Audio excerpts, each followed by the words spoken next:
山河远阔，谢谢您来听我讲故事，欢迎来到悠然心语。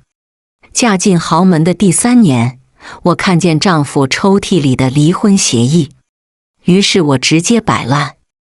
婆婆嘲讽我是不下蛋的母鸡，妯娌嘲笑我贫民窟女孩，外面的野女人上门挑衅。我统一回复：欠收拾是吗？我看见顾池抽屉里的离婚协议，完全是个意外。那天我只是想找我偷藏在卧室里的巧克力，可偏偏忘了自己藏在哪个抽屉。一阵东摸西找，就找到了抽屉里的文件，白纸黑字，大大的离婚协议4个字。我愣住了，还来不及细看，浴室的门就打开了。我猛地合上抽屉，大概是我做贼心虚的表情太明显，顾池拿着浴巾擦头发的手微微一顿，皱眉：你又偷藏巧克力了？我迅速回答：才没有。可能是我回答得太快了，显得更加心虚。顾池有些无奈：医生说了，你巧克力过敏。我是甜，最爱吃巧克力。可偏偏我又巧克力过敏，吃多了会全身起小疹子，但我还是会嘴馋，忍不住吃。顾池总会管着我，但也会哄着我。就像现在，他摸了摸我的头，温柔道：乖，我去给你买你最喜欢的那家蛋糕好不好？我突然有些想哭，明明都已经和我想离婚的人，为什么还要对我那么好？顾池很快去公司了，顺手带走了抽屉里所有的文件，包括那份离婚协议。他走后，我一个人在房间里发呆，正纠结要不要先下手为强提出离婚，以便显得不那么丢人，不想顾池妈妈突然来了。她一进门，立刻对我茶几上散落的零食皱起眉来：怎么又吃这些没营养的东西？她冷冷道：就是因为成天吃这些，才那么久了都没怀上孩子，真是不争气。我的眉头顿时也皱了。我和顾池是学生时代在一起的，直到大学毕业，我才知道他家里竟然是不折不扣的豪门。于是稀里糊涂的，我成了豪门少奶奶。豪门的生活其实也没电视剧里演的那么勾心斗角，主要也是顾池将我保护得很好。但顾池家里人看不上我也是真的，特别我这个婆婆，只要顾池不在，就开始暗讽我肚子里没货。以前为了顾池，我睁只眼闭只眼忍了，可现在，呵呵，忍个屁！于是我笑眯眯地开口：我是不争气，哪里比得上您一口气生仨孩子？不过既然你那么喜欢孩子，不如自己再生一个，直接凑一桌打麻将，省得您3缺1，一生遗憾啊。估计是我平时装的还算勉强乖巧，顾池妈妈被我突如其来的嘴炮攻击给震惊了。她指着我的鼻子，颤抖地说不出话来。这时候，顾池突然折回来了，他忘了带东西。他妈看见他，立刻告起状来：阿池，你看看你找的好媳妇，竟然敢顶撞我，还说让我再生个孩子。顾池立刻就明白过来怎么回事了，他复杂地看了我一眼。我以为这个狼心狗肺的男人要骂我呢，没想到他看向他妈开口：小琴说的没错，妈，你不是很喜欢孩子吗？刚好我看爸最近的行程也不是很忙，不如我给你们安排一个造人旅行吧。一旁的我一个没忍住，噗地笑出了声。但笑完后，我又想到了早上的离婚协议，突然又笑不出了。而顾池他妈也没想到顾池竟然站在我这边，气得脸色发白，最后丢下一句不孝子，就气冲冲走了。他妈一走，顾迟才看向旁边哈哈大笑的我，眼神无奈而又宠溺。这下满意了，我的笑卡住了。顾迟这种拿你没办法的语气，我真是太熟悉了。每次我和他妈闹矛盾，他都是这个语气。就好像当初我们刚决定结婚的时候，顾迟他妈找到我，将1000万的支票丢在我脸上，让我跟顾迟分手。狗血恶俗的剧情，可真发生在我头上的时候，我还是气了个半死。我找到顾迟，大喊着说：“我看我干脆收了这支票，咱们一拍两散得了。”顾迟当时就急了，他把他所有的财产证明都给我，说：“我给你我所有的钱，不止1000万，你不要跟我分手好不好？”他那时候也是这样惯着我，可那时候的他是真心实意。现在呢？是因为要和我离婚的愧疚吗？顾迟他妈虽然走了，但我知道这事儿肯定还没完。果不其然，我第2天就收到顾迟他2弟老婆的邀请，让我去参加他的小派对。顾迟2弟的老婆叫于晴，是个不折不扣的白富美。这种白富美从小就闲得慌，反正也不上班，成天就搞这些派对，聚在一起互相吹逼。我本来是不想去的，但后来想到于晴家里厨师做的慕斯蛋糕，又有点犹豫。那蛋糕可真是好吃啊！等我和顾迟离婚了，恐怕就吃不到那么好吃的小蛋糕了。于是我最后还是没出息的去了。派对上，那些女人虚情假意地吹捧对方，只有我专心吃蛋糕。但于晴却不会那么放过我。嫂子，只听见她笑眯眯地开口：“听说你昨天把妈妈给气着了。”顾迟他妈果然告状了，我也懒得否认。于晴立刻露出责备的神色：“嫂子，你怎么能这样呢？妈妈可是长辈，我们得多孝顺点呀。”我看了一眼于晴，我想，我以前真的应该是对他们家人太客气了，不然就我高中能把校霸都给骂哭的段位，怎么会让他们一个个都敢在我头顶蹦迪呢？我微微一笑开口：“是啊，你孝顺，上次跟爸妈讨论你老公遗产分配的时候，才能把爸气得心脏病突发呀。”这话含瓜量太足，四周于情的塑料姐妹们纷纷捂起嘴来，眼底八卦之火熊熊燃烧。于情则是气得脸色都白了。你胡说！她气急败坏：“苏秦，你果然是小门小户出来的，可真是没教养！”我没忍住翻了个白眼。这么多年了，这于情翻来覆去就这点招数，说不过我就开始嘲讽我的家世。我对他皮笑肉不笑：“是啊，哪里比得上你们家？你爸最近又发现2私生子吧？可真牛逼，你家私生子都能凑个足球队了吧？你……”于情这下气得疼得拍桌而起，可我也不含糊，直接拿起桌上的茶具砸地上。切，比声音大，我还比不过你了。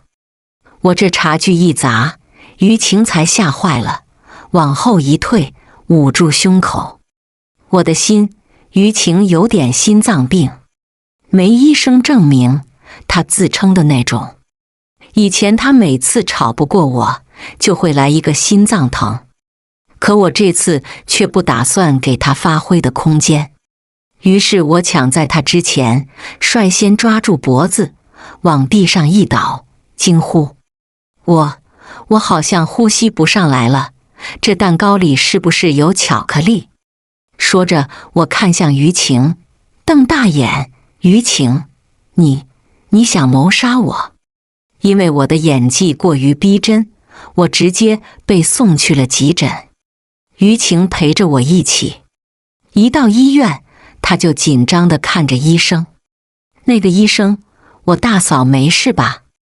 她巧克力过敏，可我问了甜点师，她吃的蛋糕里没有巧克力呀。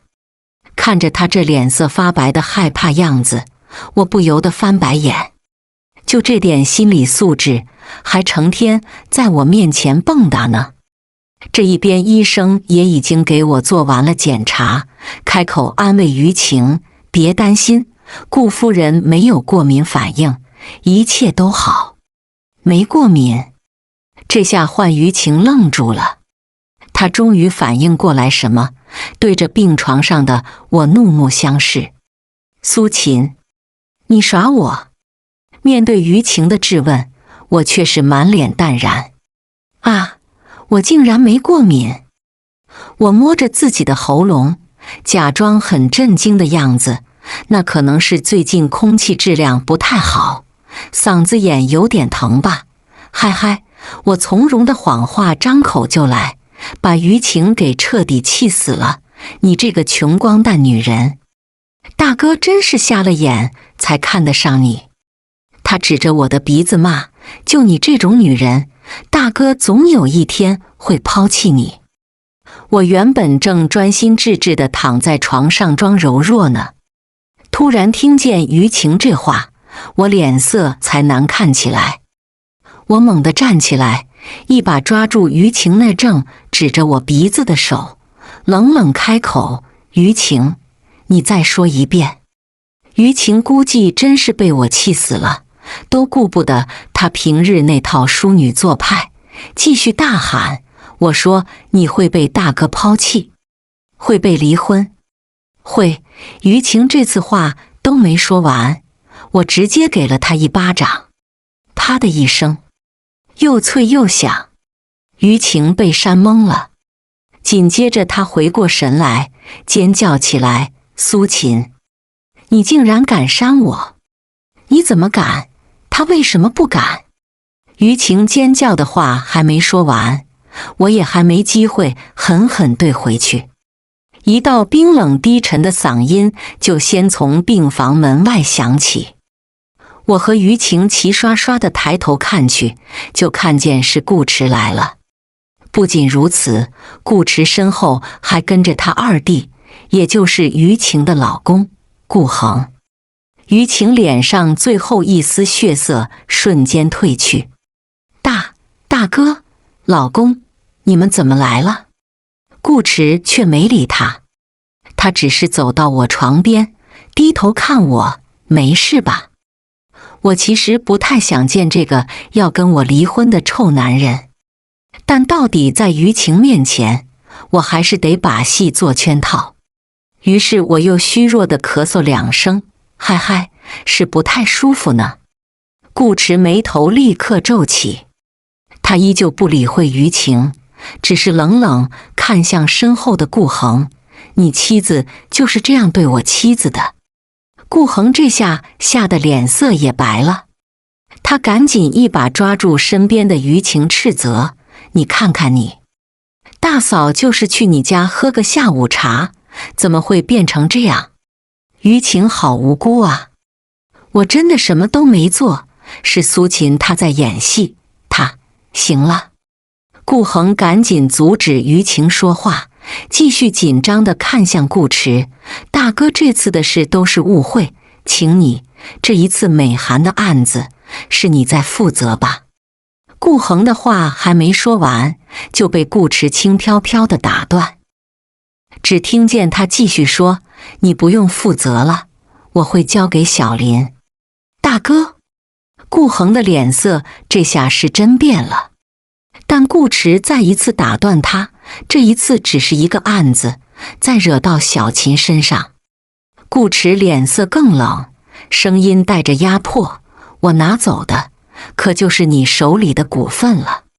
顾恒和于晴这下子都是狠狠打了个哆嗦，特别是于晴，哪里还有刚才的跋扈，整个人屁都不敢放一个。我看得只觉得好笑。于情天天以白富美自居，但其实他们于家情况复杂得很。他爸私生子一堆，又重男轻女，根本不想把家产给他们这些女儿，所以他其实就是得靠着顾家。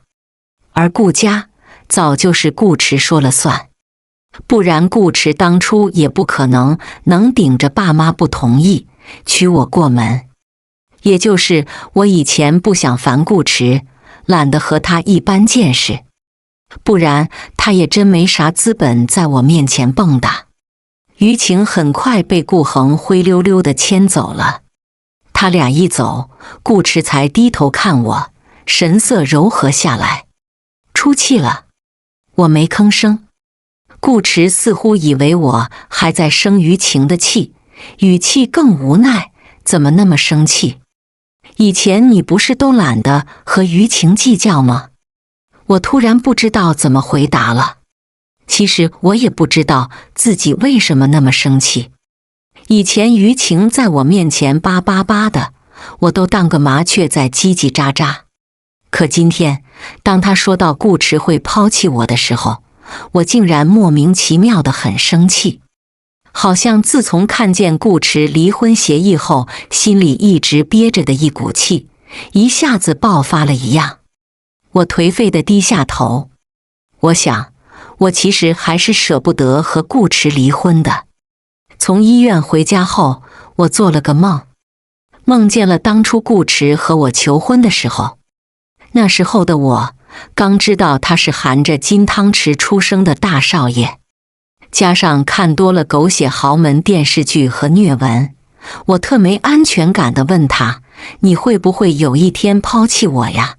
我可是看电视剧里演了，豪门弃妇很惨的。”顾池看着我的眼神无奈：“我不会。”我还是不信，缠着问他：“凡事都有万一嘛，如果你和我离婚了，你会不会让我净身出户？”顾池当时就被我气笑了。苏秦，你到底是舍不得我，还是舍不得我的钱？最后他还是被我缠得没办法，无奈开口：“我答应你，就算离婚了，我财产都给你，好不好？”然后我的梦就醒了。睁开眼，我瞪着黑暗里的墙壁，整个人如醍醐灌顶。对呀，自从看见这离婚协议，我每天都在这悲春伤秋，却忘了最重要的是财产分配。我还不知道顾池这家伙打算留多少钱给我呢。毕竟要知道，顾池继承的是家业，这种东西不能算婚后财产。所以如果他用点手段，完全可以让我一个子都捞不着。此时夜深人静，我转头才发现身边的床空空如也，厕所门缝里透出光。顾池这是去厕所了。这大好时机，我赶紧一个咕噜从床上起来，准备去顾池的包里找那份离婚协议。我倒是要看看顾池这个渣男还有没有良心。可没想到我刚起身，就听见厕所里传出来顾池的声音：“记住了，离婚后确保他一分财产都分不到。”我的脚步猛地顿住，如遭雷劈，脸色煞白。顾池这个渣男，他竟然真的想让我净身出户。接下来整个晚上我都没睡着，我一次次的忍耐，才忍住了没暴打一顿身边回到床上的顾池。我当然也没再去翻那个什么离婚协议。麻蛋，顾池都已经明明白白说了不给我钱了，我还翻个屁翻！黑暗里，我愤怒地咬着棉被。果然，男人的嘴骗人的鬼。当年说的那么好听，最后还是让我净身出户。早知道当年就该让他签个协议。我气了一夜，早上起来的时候还顶着俩黑眼圈。顾池看见了，不由得皱眉：“你怎么了？没睡好？哪里不舒服？说着，他还想来摸我额头，却被我躲开了。没什么，我咬牙切齿，就是昨晚梦见了一条狗，醒来后又听见狗叫，然后就被这条狗气得睡不着了。一连3个狗，总算让我心里痛快了点。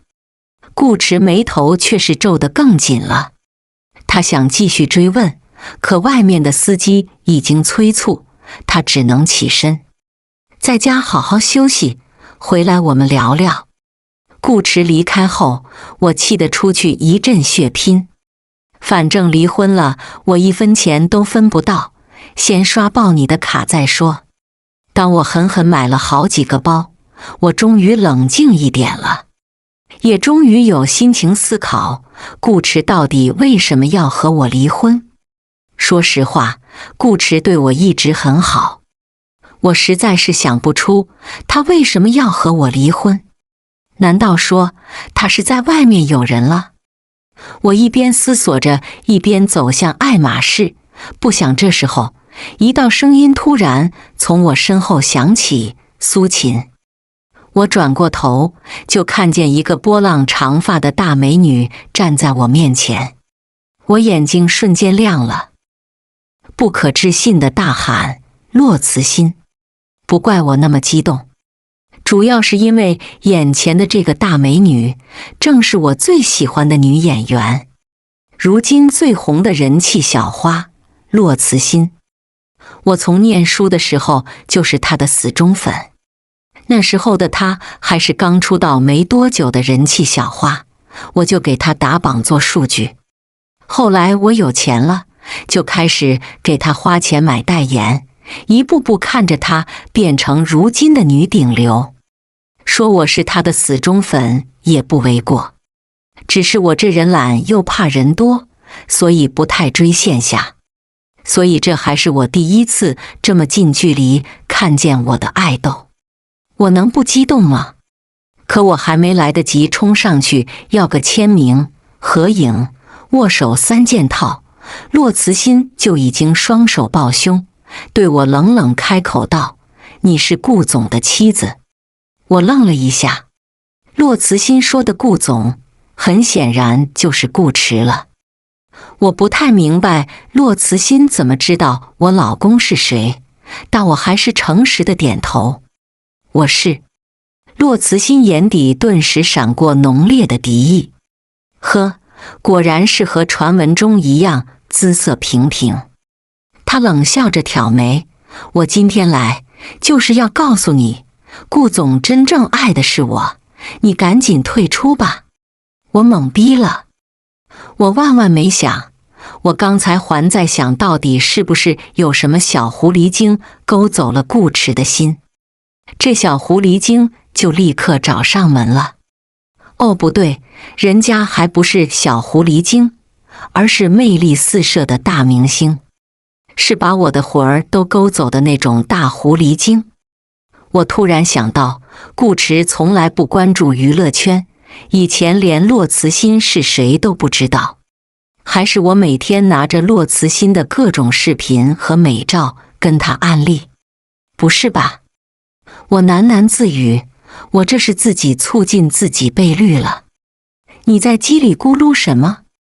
洛慈欣没听清我在说什么，只是满脸不耐烦。我再问你一次，你到底退不退出？我这才回过神，看向面前曾经的女神，现在的情敌，问：你和顾驰是什么时候的事？既然顾驰都要和我离婚了，我知道我肯定是输了，而且不干净了的男人我也不想要。我只是想死个明白，知道自己被绿了多久。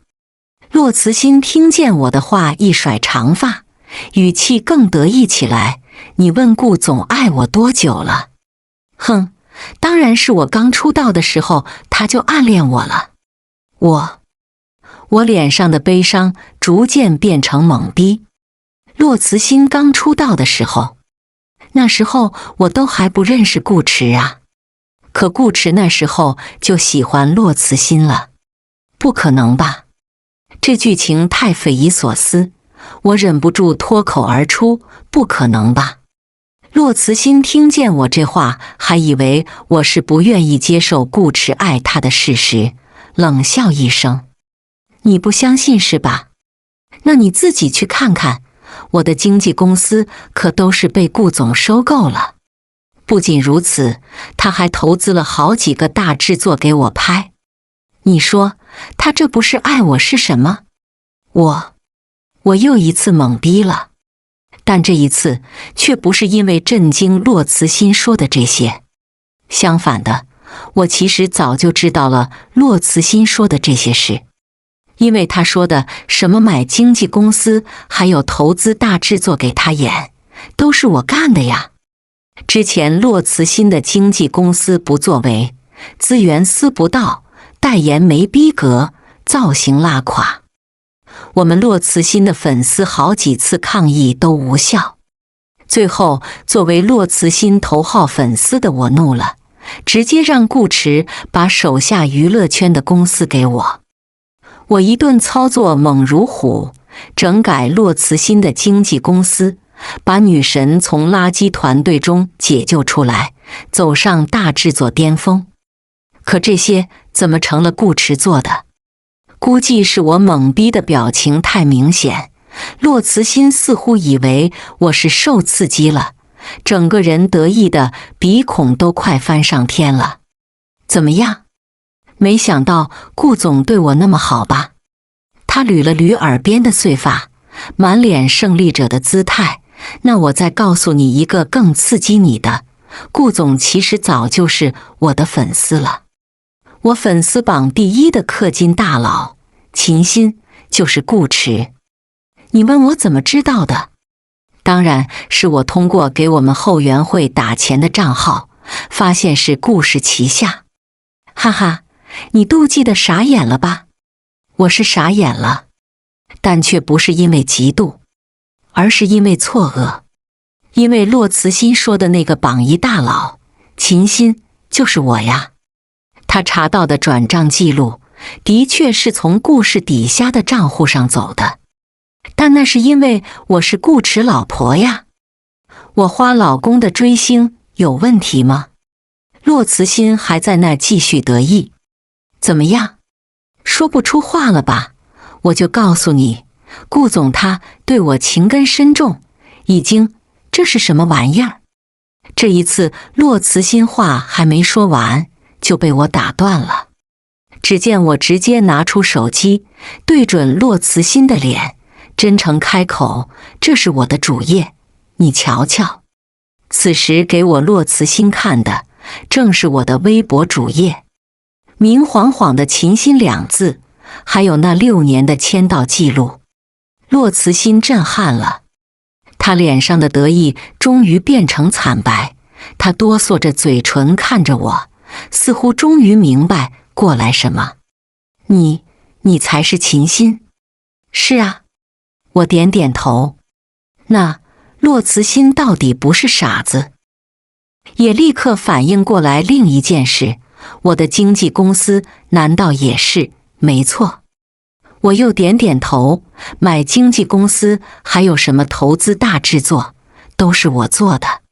说完之后，我才终于忍不住拿出我包里放了好久的签名本。那个，骆慈欣，其实我是你的粉丝，你能给我签个名吗？骆慈欣最后是一脸懵逼的给我签了名，而我看着他签名，觉得心情好像也没自己以为的那么激动。没办法，刚才骆慈欣一波操作，快把我心中她女神的形象给毁灭完了。哎，以后我就当个骆慈欣颜粉，不那么真情实感了。而骆慈欣那边好像比我还受打击。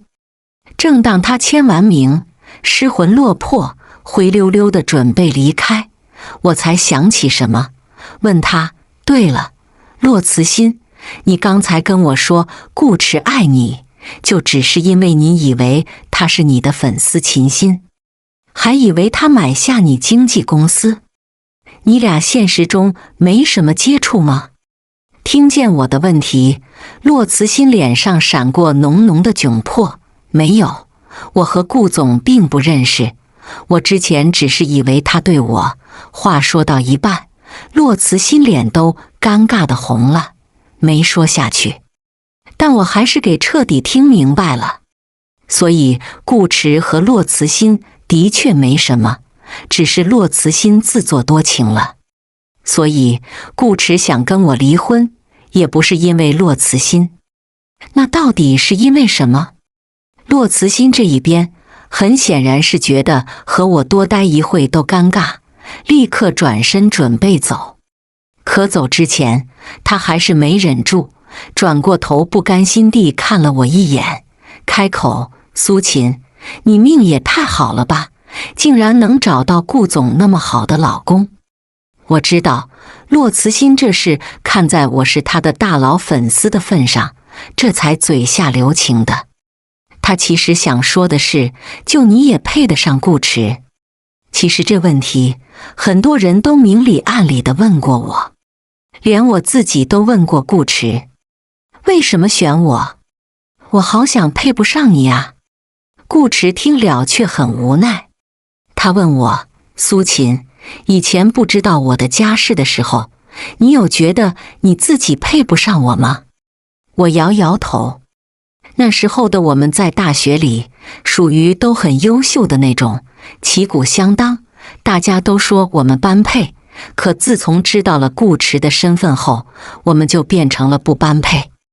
顾迟握住我的手，低声道：我们比起那时候，不过是我多了一层我顾家继承人的身份，可这个身份不过是我投胎投得好罢了，所以我们又有什么不般配的？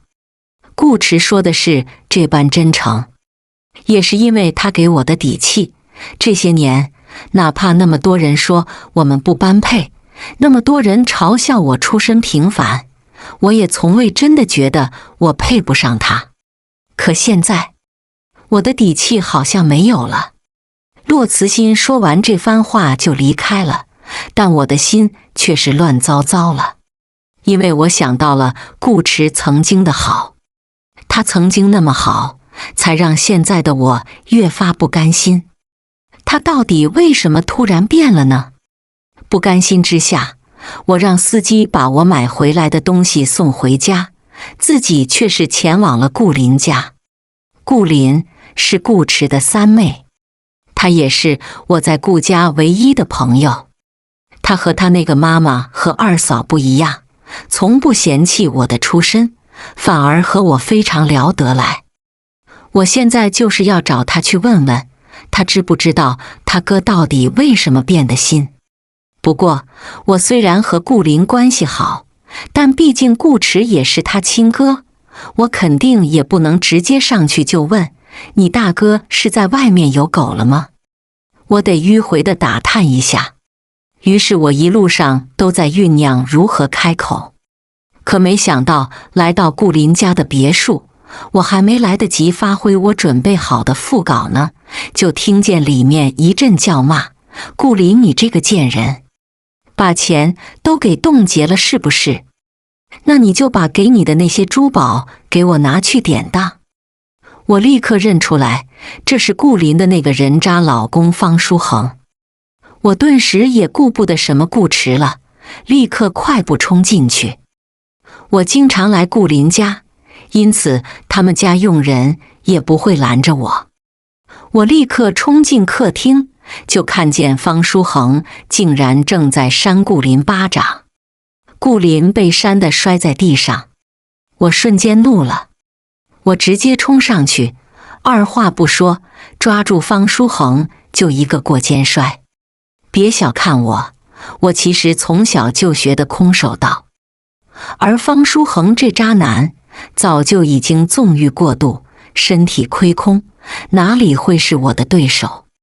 他立刻被摔了个狗啃泥，只听见他在地上惨叫：我的屁股！他狼狈地抬头，看见是我，气得更是脸都绿了。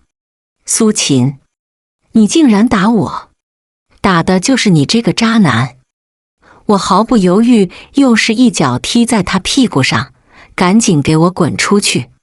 方书恒估计也知道自己不是我的对手，更何况我还是顾迟的老婆，他也不敢得罪。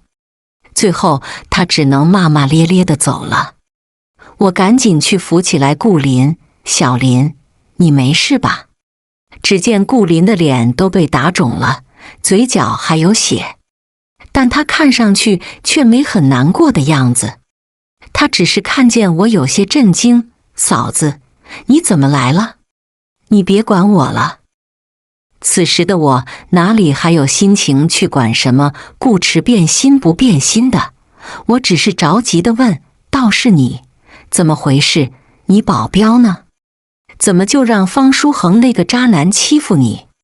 顾林这姑娘从小命好，顾家千金，千宠百爱，自己又是女强人，聪明漂亮，能力好，但估计就是前半生走得太顺，才遇上了方书恒这个渣男。方书恒家境贫寒，当初却是以清秀的外表和独立自强的形象，把顾林迷得团团转。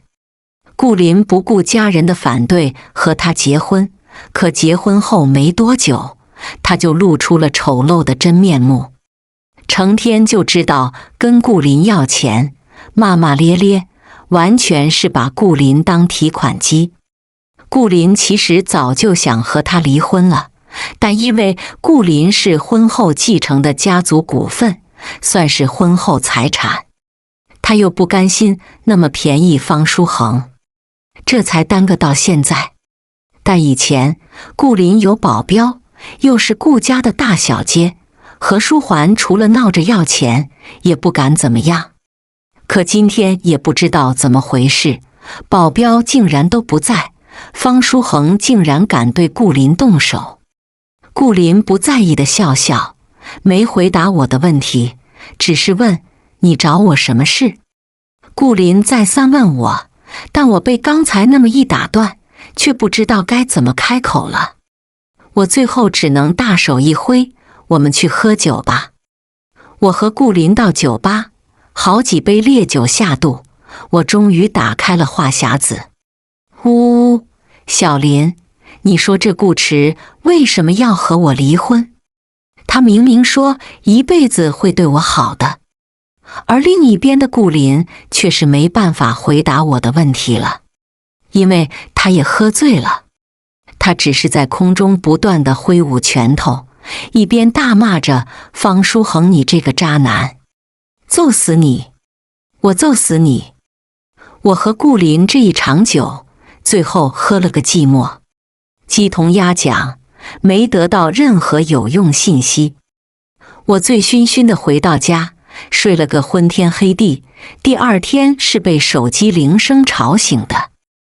我稀里糊涂地接通，就听见顾林的声音激动地从手机里响起，嫂子出大事了，你赶紧看热搜。我迷迷糊糊地打开热搜，就看见顾迟离婚的词条挂在热搜上，我的瞌睡顿时都醒了。我赶紧点进热搜，才看见原来是我和顾林昨天在酒吧喝酒被人偷拍了。只见视频里的我喝得醉醺醺的大喊，顾迟，你到底为什么和我离婚？顾迟虽然不是明星，但顾家自带光环，也是名人。而我当初这个灰姑娘嫁给他，也算是童话写进现实，所以不少人都知道。网友们纷纷吃瓜，感慨灰姑娘终归是被抛弃了。我痛苦扶额，我这是丢脸丢到姥姥家了。我还来不及悲伤自己的丢人，楼下门铃响了。我挂了和顾林的电话，下楼就看见是我那便宜婆婆和妯娌于晴。我立刻皱眉，你们来干什么？于晴脸上写满激动，迫不及待地开口，当然是来请你出去的。大哥现在都要和你离婚了，你怎么还能住在这？赶紧收拾你的东西滚出去。我立刻明白过来，这俩人也是从网上得知我和顾池要离婚，这才赶紧来找我算账的。不过顾池这家伙也真有意思，和我离婚，连自己家里人也瞒着。我虽然知道我终有一日要搬出去，可我才不想让他俩那么轻易如愿，因此我冷冷道：这离婚协议我还没签呢，凭什么让我搬出去？你还死皮赖脸！于情瞪着眼：你不搬，我让人帮你搬。说着，他就打算指挥佣人把我的东西扔出去，可不想这时候谁敢让苏秦出去？一道冰冷的嗓音突然从门口响起，于情他们转头就看见顾池站在门口。顾池他妈看见顾池也有一瞬的惊慌，但他很快冷静下来，笑着开口：阿池，你不是要和这个没教养的女人离婚吗？妈妈就想着先帮你处理了。顾池却是一个冰冷的眼神扫过去。谁说我要和他离婚？这下子不只是顾池他妈和于情，就连我都傻眼了。于情更是忍不住脱口而出：可明明是苏秦自己说的呀！顾池这也才低头看我，声音顿时柔和下来：我也想知道，小秦，你为什么觉得我要和你离婚？事到如今，我也没什么好藏着掖着了。我破罐子破摔地开口道：顾池，你就别演了，我都看见了，你藏起来的那份离婚协议。顾池愣了一下，这才反应过来，你说的是这个。说着，他的助理立刻递过来一份离婚协议。我一看，那白底黑字和蓝色的文件夹，的确就是我之前看到的那份，就是这个。顾池的语气无奈起来：你打开看看，这离婚协议书到底是给谁的？我愣住了，这才终于打开这份离婚协议书，只见里面的名字：顾林、方书恒。我瞪大眼，猛地反应过来，这离婚协议书不是给我的，是顾林给方书恒的。没错。我又明白过来什么，那天晚上我听见你在打电话，说什么不给他钱，说的是方书恒。我恍然大悟，那天顾池说的是他不是他呀。但我同时忍不住好奇，和小林是婚后财产，怎么才能不分给方书恒钱啊？顾池解释，他家暴，所以自然一分钱都分不到。我又是恍然大悟，原来那天我看见方书恒打了顾林，是顾林故意设计的。了解完了方书恒和顾林的事，我才把重点重新放回我和顾池的身上。我瞪着顾恒，所以你不想和我离婚？顾池低头看我，我为什么要和你离婚？说着，他抬起手，轻轻拂过我的发丝，低声道：小秦，我说过，我这辈子都不想和你分开。我看着顾池，突然意识到，原来当年许诺我的那个少年，他一直都在。全剧终。